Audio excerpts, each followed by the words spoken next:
మీరు కొత్తగా business start చేయాలనుకుంటున్నారా? మార్చ్ 16, 17న హైటెక్స్ లో ఫ్రాన్సెస్ ఇండియా బిగ్గెస్ట్ ఫ్రో ఎక్స్పో. అబద్ధాలు చెప్పదలుచుకోలే, అలవి కాని మాటలు మీకు నేను చెప్పదలుచుకోలే. వాస్తవంగా మీకు కావాల్సింది పాలకులు కాదు, మీకు కావాల్సింది ప్రశ్నించే గొంతుకలు. ఎందుకంటే ఈ ప్రాంతం సమస్యల మీద జాతీయ స్థాయిలో నిలదీసే వాళ్ళు, నిటారుగా కొట్లాడే వాళ్ళు కావాలి. వెన్నెముక లేని నాయకత్వం మీ సమస్యల్ని పరిష్కరించదు. నిటారుగా నిలబడి కొట్లాడే నాయకత్వం మీ సమస్యల్ని పరిష్కరిస్తారు. అందుకే మీరు ఒక్కసారి ఆలోచన చేయండి. 78లో మొదటిసారి వైఎస్ఆర్ గారు ఎమ్మెల్యేగా అయిన తర్వాత మొదటి రౌండ్లోనే మంత్రి అయిండు.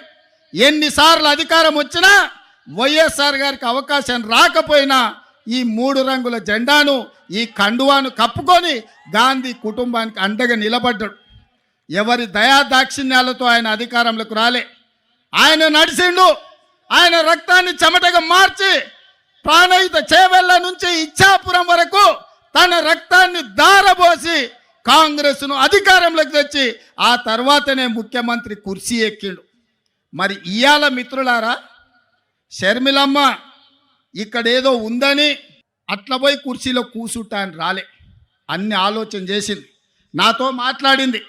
అన్న నేను అక్కడికి పోతున్నా, ఏం చేయాలి అంటే, ఎందుకమ్మా ఆడ ఏం లేదు కదా అన్న ప్రజలు కష్టాలలో ఉన్నారు. ఇక నేను నిర్ణయించుకున్నా, వైఎస్ఆర్ మా నాన్నగారి ఆశయ సాధన కోసం ఈరోజు ఆంధ్రప్రదేశ్ ప్రజలు కష్టాలలో ఉన్నారు. వాళ్ళకు అండగా నిలబడడానికి నాకు వయసు ఉంది, ఓపిక ఉంది, వాళ్ళ కోసం కొట్లాడే శక్తి ఉంది. నేను మళ్ళా వెనక్కి వెళ్తున్నా. వైఎస్ఆర్ బిడ్డగా, ఆయన రాజకీయ వారసురాలుగా ఎక్కడైతే పోగొట్టుకున్నామో అక్కడనే మొదలు పెడతాం. వైఎస్ఆర్ ఆశయ సాధను ఆంధ్రప్రదేశ్ గడ్డ మీద జెండా బాతుతాం.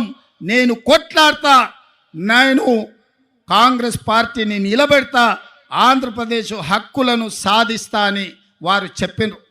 వారికి తెలియదు అనుకుంటున్నారా ఈ ప్రాంతంలో ఎన్నికల్లో నెగ్గడం అంత ఆశామాసి కాదని? అచ్చోసిన ఆంబోతులాక వాళ్ళిద్దరు తలపడుతుంటే అది తెలియదని షర్మిలమ్మ రాలే.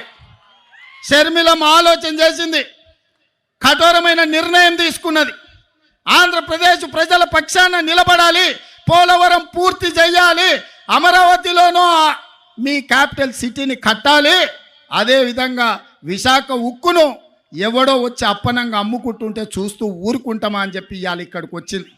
ఆనాడు లక్షలాది మంది రోడ్లెక్కి ప్రాణ త్యాగాలు చేసి 32 మంది ఆత్మ బలిదానాలతో విశాఖ ఉక్కు ఆంధ్రుల హక్కుగా ఈ సంస్థ ఏర్పడితే అదానీ అంబానీలకు, అదానీ గారి కోసం ప్రధాని గారు తెగ నమ్ముతుంటే వీళ్ళెవరు ప్రశ్నించే పరిస్థితి లేదు.